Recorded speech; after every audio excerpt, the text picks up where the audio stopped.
Before starting our session, let's look into the things which are prerequisites to learn all these processes in S4 HANA. Why? Because in ECC you are creating your customers and vendors separately. So, but here it is integrated data. So that's why you should follow this mandatory things you must learn.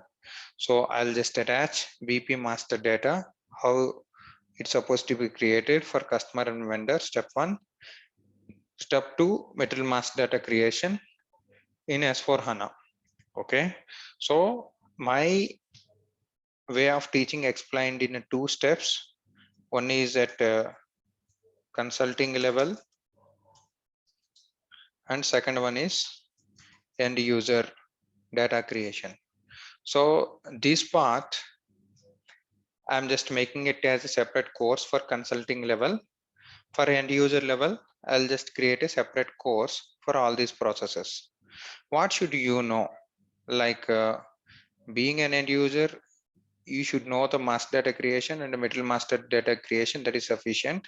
But consulting level, if you need an experience, you should know what are all the basic configurations, how it is influencing and linking for your customer vendor integration, that you should know.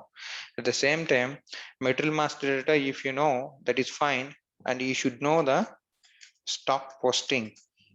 So what is the influence of material ledger on this? That also I explained as part of master data creation videos. See, these three are sufficient.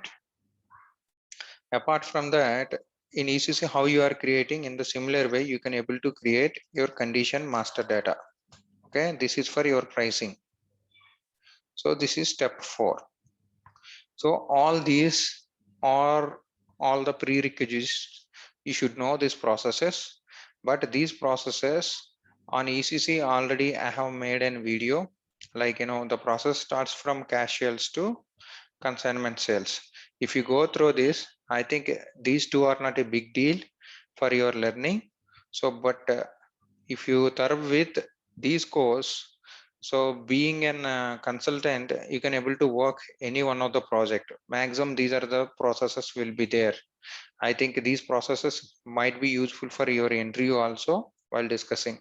So let me try to explain consulting level, my first business process, order to cash. Okay, so I'll just quickly conclude this brief. Now I will start with order to cash now.